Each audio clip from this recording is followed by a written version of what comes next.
I was at my desk finishing up some paperwork when my phone buzzed. A text from my fiancée. I figured it was about dinner plans or maybe another wedding detail she wanted to discuss. We were 3 months out from the big day, and she had been in full planning mode for weeks. The message was short.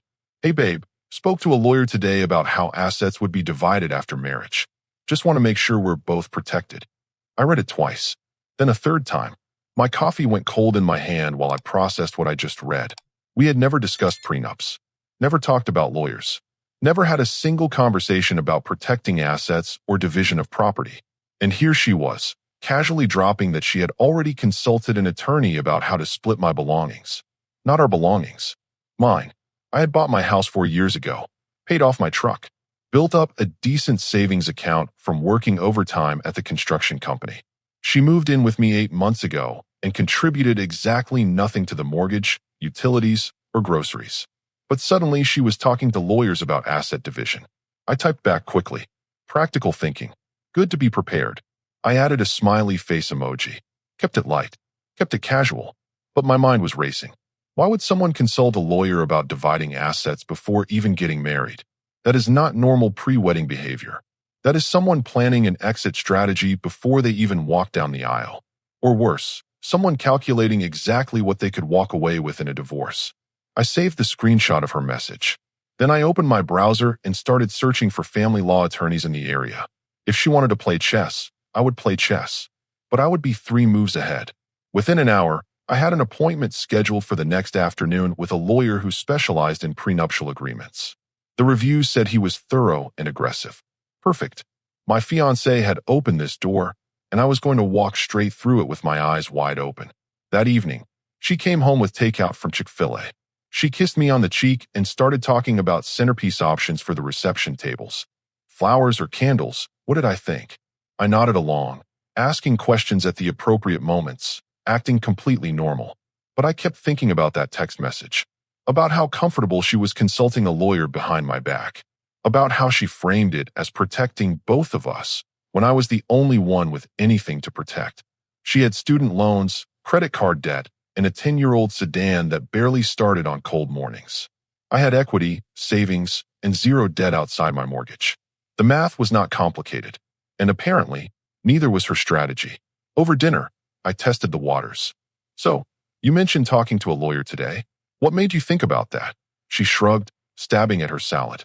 Oh, my cousin went through a nasty divorce last year. Lost half of everything. It just got me thinking that it is smart to have things sorted out beforehand. Protect what is ours. Ours. That word again. Everything I had worked for was suddenly ours in her vocabulary. Makes sense, I said calmly. Probably a good idea to be on the same page about finances and expectations. She smiled, relieved. Exactly. I knew you would understand. Some guys get weird about this stuff, but you are always so logical. Logical. Sure. I was being logical, just not in the way she thought. That night, after she fell asleep, I went through our past conversations on my phone, looking for clues I might have missed. Turns out, there were plenty. 3 weeks ago, she asked how much equity I had in the house. 2 months before that, she wanted to know the exact balance in my savings account. She claimed it was for wedding budget planning, but now those questions hit differently. I also noticed she had been vague about her own finances. Every time I asked about her credit card debt or student loans, she would change the subject or get defensive. She said we would figure it out together after the wedding, which I now understood meant she expected me to pay off her debts with my money. The next afternoon, I sat across from the attorney in his office. He was probably in his mid-50s, sharp suit, no-nonsense demeanor. I showed him the text message from my fiancée. He did not even blink. Happens more than you would think, he said. Someone consults a lawyer before marriage, figures out the angles, then acts surprised when their partner wants the same protection. So what do? I asked. He leaned back in his chair. You draft a comprehensive prenuptial agreement. Protect every asset you acquired before the marriage. Specify what happens to jointly acquired assets during the marriage. Make it airtight. If she balks at signing it, you have your answer about her intentions. And if she refuses to sign, then you do not get married. Simple as that. I hired him on the spot. We spent the next hour going through my financial situation in detail. The house, the truck, my 401k, savings, even tools and equipment I had bought for side jobs. Everything got listed and protected. He said he would have a draft ready in a week.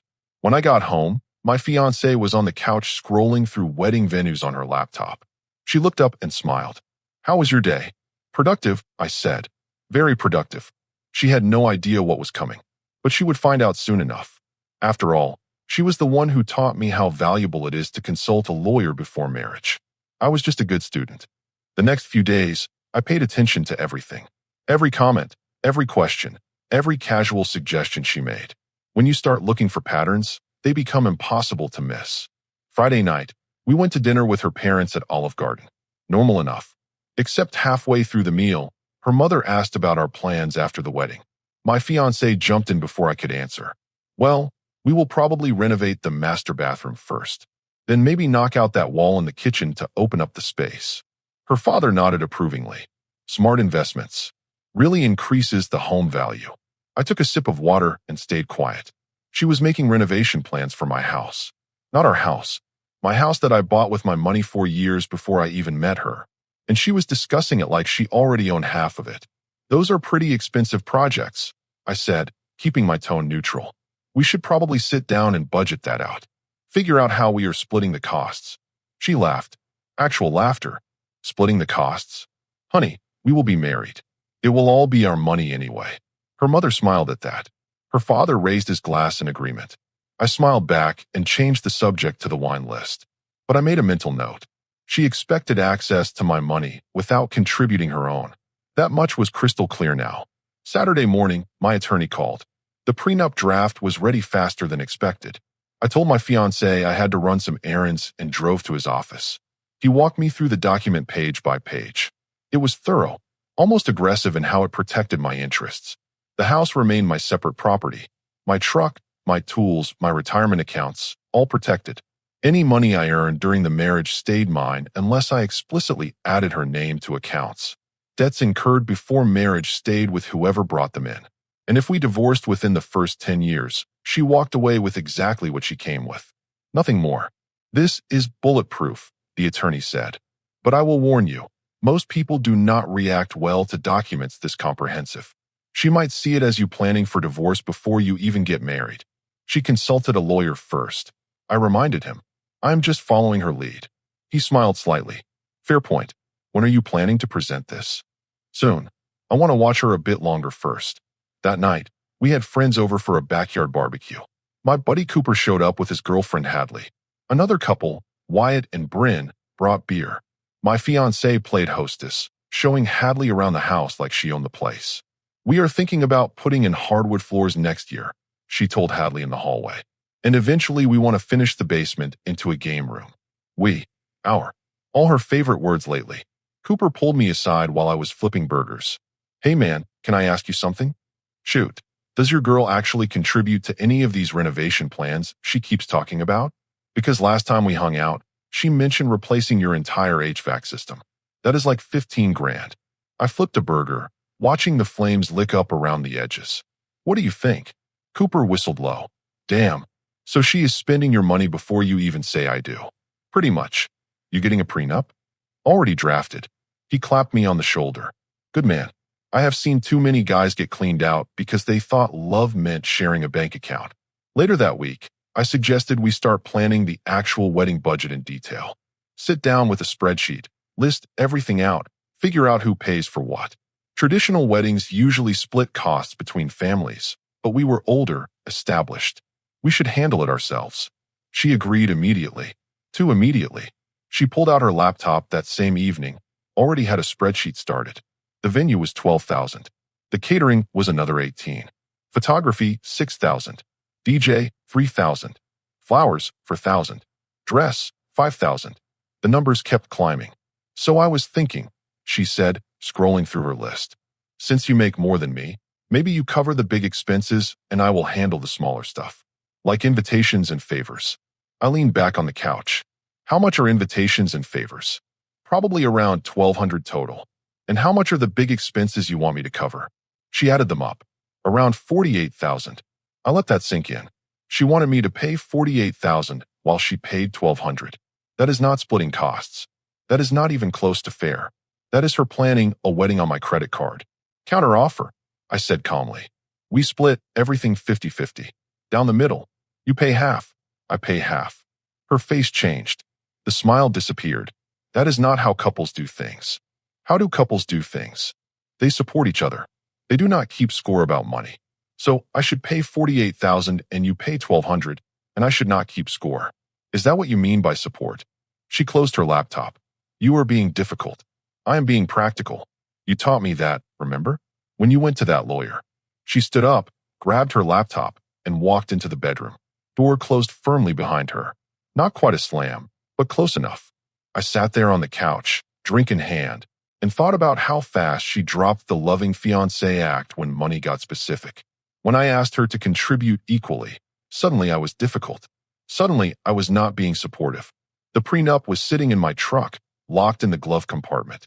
A thick envelope with her name on it. I had planned to wait another week, maybe two, get closer to the wedding, see if her behavior changed. But after tonight, I knew enough. She was not planning a marriage. She was planning a financial takeover. And the wedding was just the signing ceremony for her to access my assets. Sunday morning, she acted like nothing happened. Made coffee, kissed me on the forehead, asked what I wanted for breakfast. The argument from the night before might as well have never occurred. That was her pattern. Push for what she wanted, get upset when challenged, then reset and pretend everything was fine. Hey, I said while she was pouring coffee. We should probably talk about that prenup thing you mentioned.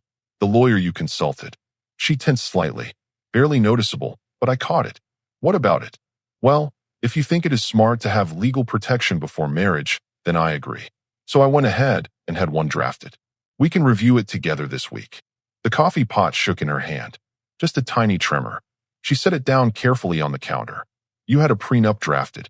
You consulted a lawyer about asset division. I did the same. Like you said, practical thinking. She turned around slowly. Her expression was unreadable. When did you do this? Few days ago.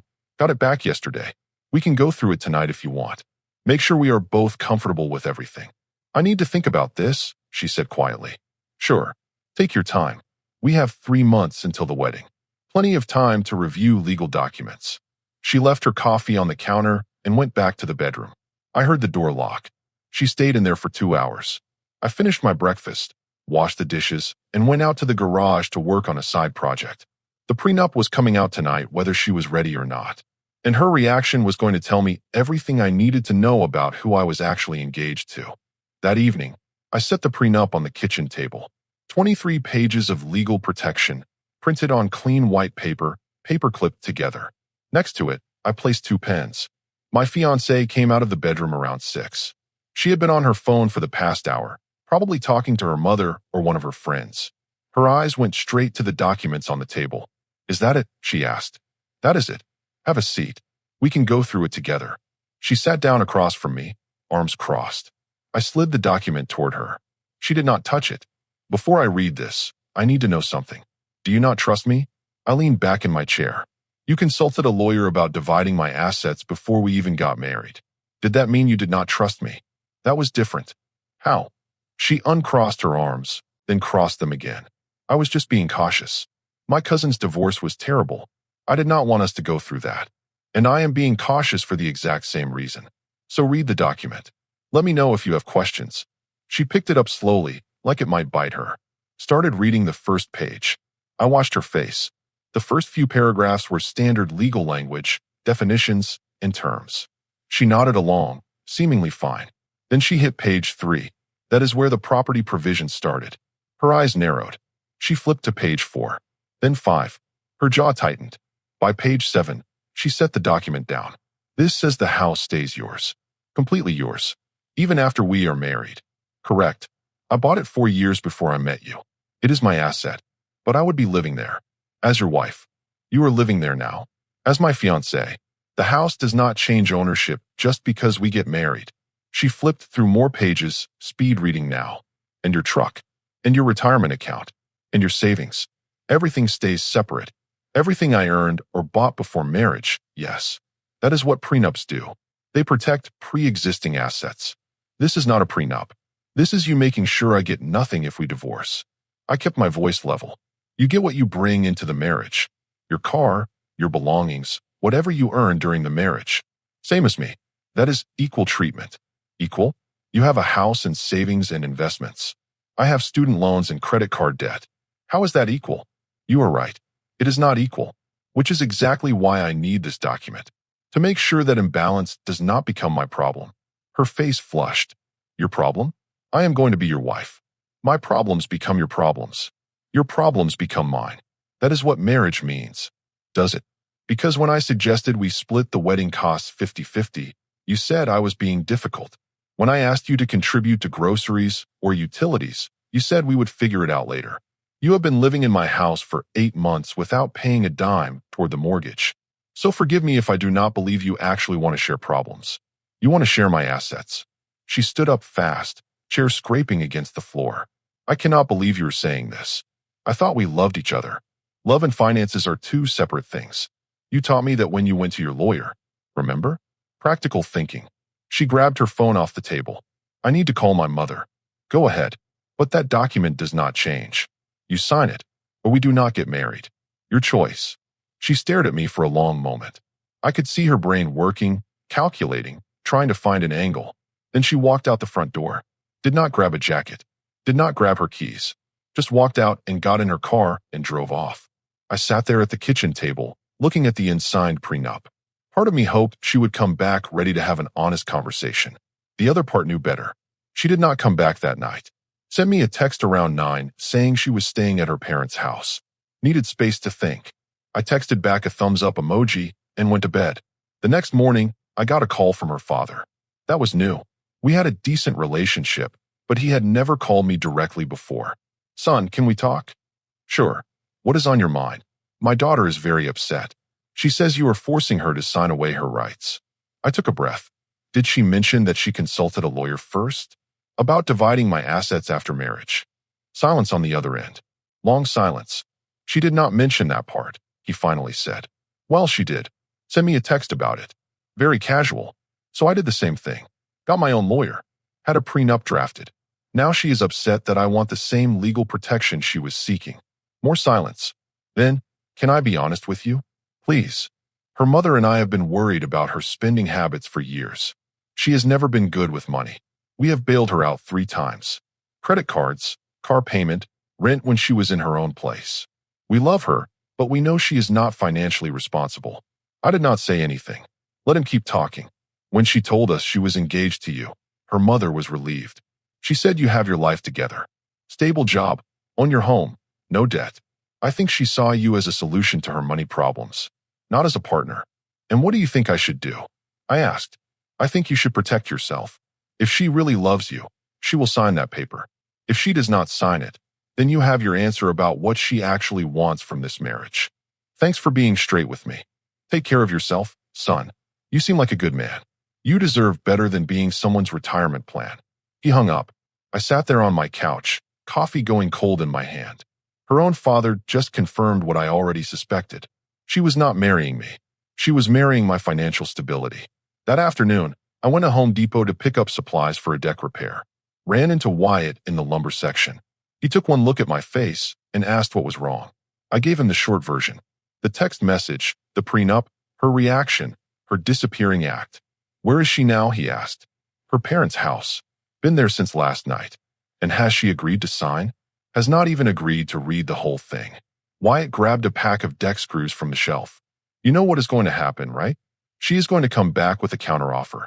Try to negotiate. Water down the protections. Probably. Do not budge. Not 1 inch. That document protects you for a reason. I know. Do you? Because I have seen guys cave on this stuff. They feel guilty. They think they are being too harsh. Then 5 years later they are in divorce court losing half of everything. I am not caving. He nodded. Good. Because from what you were telling me, she is not the woman you thought she was. And you are about to find out just how different she actually is. That night, she finally came home. Walked in around 8, calmer than before. She sat down on the couch next to me while I was watching a game. We need to talk about the prenup, she said quietly. Okay. Some of it is fine, but some of it is too much. We need to make adjustments. I turned off the TV. What kind of adjustments? Well, the house. If we are married for more than 5 years, I should have some claim to it. I will be contributing to the household, cooking, cleaning, maintaining things. That has value. You can contribute by paying half the mortgage. I cannot afford half the mortgage. Then you cannot afford half the house. Her calm started cracking. You are being unreasonable. I am being protected. There is a difference. She stood up, pacing now. Fine. What about this? If we have kids, the prenup becomes void.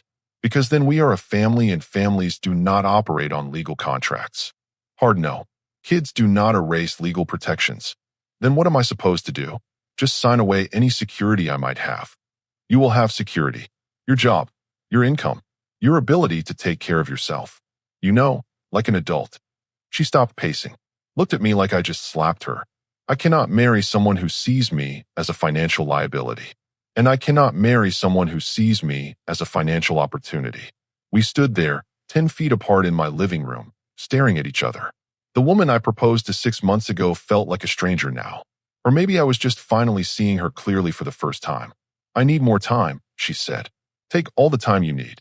But the prenup does not change. Not one word. She grabbed her purse and left again.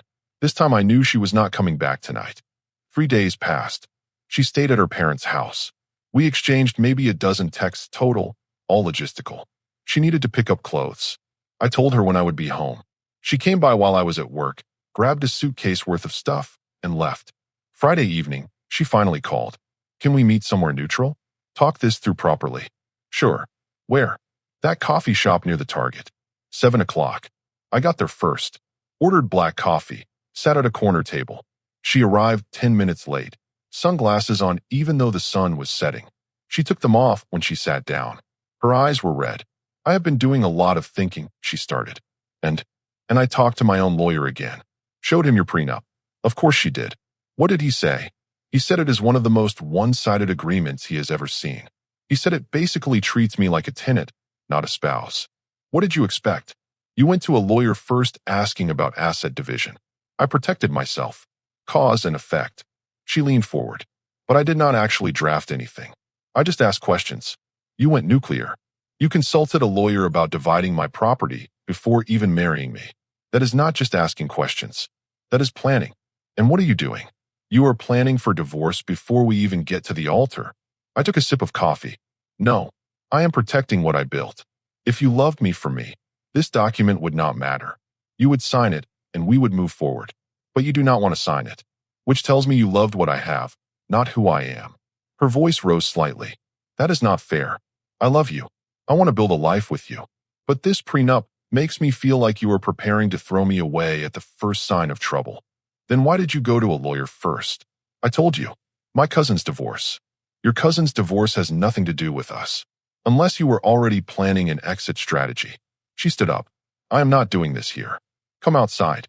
We went to the parking lot. Fewer people around. She leaned against her car, arms wrapped around herself even though it was not cold. Here is what I do not understand, she said. You asked me to marry you. You bought me a ring. You said you wanted forever. But now you are acting like I am some kind of con artist. I asked you to marry me when I thought we were partners. Then you consulted a lawyer about taking half my assets. That changed things. I was not trying to take anything. I was being cautious. So was I. Funny how when you do it, it is being cautious. When I do it, I am the bad guy. She pushed off from the car. You know what? Maybe we should not get married at all. Maybe we should just call this whole thing off. I looked at her carefully. This was a test. She wanted me to panic, to backpedal, to say no. Wait, we can work this out. I will change the prenup. Classic manipulation. If that is what you want, okay, I said calmly. Her face changed. That was not the response she expected. Okay, that is all you have to say. You just suggested calling off the wedding. I am agreeing with you. If you do not want to sign the prenup, and I am not getting married without one, then yeah, we should call it off. You are not even going to fight for us. Fight for what? A marriage where you refuse to sign a legal document that protects what I built before I met you? That is not a marriage. That is a hostile takeover. She pulled out her phone, started typing furiously. Fine. I am texting my mother right now, telling her the wedding is canceled. Is that what you want? If you are trying to threaten me into backing down, it will not work. Send the text. I will start making calls tomorrow to cancel the venue and catering. Her thumb hovered over the screen. She did not send it. Just stood there, phone in hand, staring at me, waiting for me to crack. I did not crack. You have changed, she finally said. No, you just do not like that I see you clearly now. She got in her car and drove off. I stood there in the parking lot, finished my coffee, and drove home.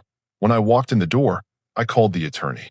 We might need to prepare for a complete dissolution instead of just a prenup, I told him. She will not sign. She wants me to change it, water it down. And when I said no, she threatened to call off the wedding. Did you call her bluff? Completely. Told her to send the text to her mother. She did not. He laughed. She is testing you, seeing if you will fold. Do not fold. I will not. Good. Keep me updated and document everything. Every text, every conversation. If this goes south, you will need records. That weekend was quiet. No calls, no texts, just silence. Sunday morning, I was working on my truck in the driveway when Cooper pulled up. Heard you and the fiancé are having issues, he said, leaning against his Jeep. News travels fast. Small town. Hadley heard from someone who heard from your girl's friend. So what is happening? I wiped my hands on a rag. She will not sign the prenup. Wants me to change it. I refused. Now we are at a standstill. You holding firm? Absolutely. Good. Because Hadley told me something interesting. Apparently your fiancé has been telling people that once you are married, she is going to quit her job, stay home, let you handle all the finances. I stopped what I was doing. She said that. According to Hadley, yeah, she has been planning this for months. Marry you, quit working, live off your income. That was always the goal. My jaw tightened. She never mentioned that to me. Not once. Because she knew you would not go for it. Look, man, I am just telling you what I heard. But it lines up with everything else, right? The lawyer consultation. The refusal to sign the prenup. She was not looking for a husband. She was looking for a retirement plan. After Cooper left, I sat on my front steps for a long time. Everything clicked into place. The comments about renovations. The assumption that my money was our money. The resistance to contributing financially. The lawyer consultation about asset division. She had this planned from the beginning. Monday morning, I got a text from her. We need to talk. Face to face. Tonight. My place. 6 o'clock.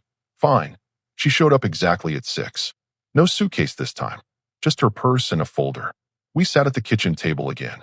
Same spot where this all started. I talked to my lawyer again, she said, sliding the folder toward me. He drafted some amendments to your prenup. Compromises that protect both of us fairly. I opened the folder. Scanned the pages. Her compromises basically gutted every protection I had. The house would become marital property after 2 years. My retirement accounts would be split 50-50 regardless of when I earned them. Any assets acquired during marriage would be automatically joint, even if purchased solely with my money. No, I said, closing the folder. You did not even read it fully. I read enough. This is not a compromise. This is you getting everything you wanted through the back door. It is fair. To who? You bring debt. I bring assets. You want access to everything I have while contributing nothing. How is that fair? Her mask finally dropped completely. You know what your problem is? You are selfish. You want a wife who acts like a roommate. Paying rent, splitting bills, keeping everything separate. That is not a marriage. And you want a husband who acts like an ATM. Free housing, free food, access to money you did not earn. That is not a marriage either. That is financial dependence by choice. She stood up. I am done. I am not signing your prenup. And if you will not sign mine, then we are finished. Agreed. She blinked. What? We are finished. You can keep the ring or sell it. I do not care. The wedding is canceled. I will handle the vendors tomorrow. You are serious. Completely. This is over. She grabbed her folder and walked to the door. Turn back one more time. You are going to regret this. I doubt it. The door closed behind her. I sat there at my kitchen table, alone in my house, and felt nothing but relief. The next morning, I started making calls. Venue, catering, photographer, DJ. Everyone was professional about it. Some deposits were non-refundable, but I did not care. Small price to pay for avoiding a bigger disaster. Around noon, my phone started blowing up. Her mother called 4 times. Her sister texted me a paragraph about how I was making a huge mistake. 2 of her friends sent messages saying I was heartless. I ignored all of it. Then her father called. I answered. I heard what happened, he said. Yeah, it is done. Good. I mean that. My daughter needs to learn that actions have consequences. She cannot manipulate her way through life. Appreciate you saying that. One more thing. She told us you blindsided her with the prenup. But I know that is not true. She consulted a lawyer first, did she not? She did. Texted me about dividing assets before we were even married. He sighed heavily. She left that part out when she talked to her mother. Made it sound like you suddenly did not trust her. Classic move on her part. Well, now she knows I cannot be played. Good luck to you. You dodged a bullet. Wednesday afternoon, she showed up at my house unannounced. I opened the door, and she was standing there with red eyes and a Starbucks cup. Can we please talk? Really talk. There is nothing left to say. Please, just give me 10 minutes. Against my better judgment, I let her in. We sat in the living room. She did not drink her coffee, just held it. I have been thinking about everything, she started. And you were right. I was being selfish. I was thinking about what I could get instead of what we could build together. Okay, so I will sign the prenup. Your version. No changes. I studied her face. She looked sincere, but something felt off. Why the sudden change? Because I love you, and I do not want to lose you over money. You love me. But last week you said we should call off the wedding when I would not change the prenup. I was angry. People say things they do not mean when they are upset. So you will sign it exactly as written? No amendments, no complaints. Yes, I will sign it today if you want. And after we are married, you are not going to resent me for it. Bring it up during arguments? Use it against me? She shook her head. No, I promise. I leaned back on the couch. Here's the thing. I do not believe you. I think you are telling me what I want to hear so we can get married. Then 6 months later, you will start pushing boundaries again, testing limits. And we will be right back here, except legally bound. Her face hardened.